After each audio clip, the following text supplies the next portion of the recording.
years ago, I met a North Korean refugee, Park Ji-yeon, by coincidence. And the story of that encounter became Deux Coreennes, a book that was published in France in April 2019. Since the publication of the book, I have been totally consumed by the issues relating to the two Koreas. Because the more I looked into them, the more I realized there was a direct correlation between Korean peace and the world peace.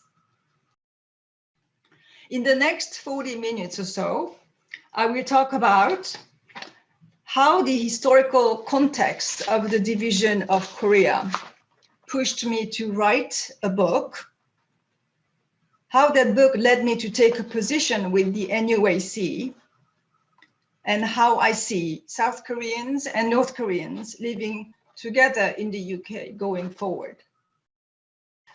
The Korean War broke in 1950, as most of you know, and a superficial understanding of the Korean history could suggest that the country got divided after the war. Well, it was divided before, both ideologically and physically. And in 1991, both South Korea and North Korea become independently members of the United Nations.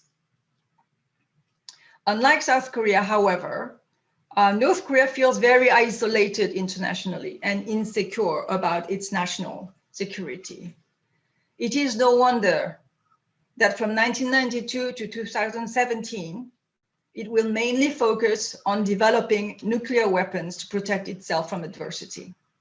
70 years have gone by, but no peace has been established in the peninsula, and we are very much still at war with one another. It took me 3 years to trust Park Ji-yeon,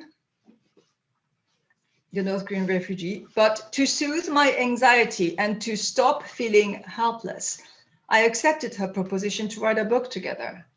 In my opinion, military and political peace was not possible, but civilian peace was. By writing together, and I insist on that word because it's the leitmotif of my entire book, I wanted to show the world that making peace between one South Korean and one North Korean was possible. For the next 3 years, following the meeting with Ji-yeon in 2014, I'm in a dilemma. My head was saying, stop seeing her. She's bad, she's evil, she's dangerous, she's a communist. And my heart was saying, she looks like me. She looks like she's my age. She speaks my language. I'm curious. I'm drawn to her. Making peace in Korea, of course, means making peace in the peninsula, but making peace in Korea is also making peace in East Asia and ultimately making peace in the world. How can we be part of the peacemaking process? Personally, I decided to join NUAC, National Unification Advisory Council. The National Advisory Council is an organization that reports directly to the President of Korea, and they make recommendations on matters related to reunification policies.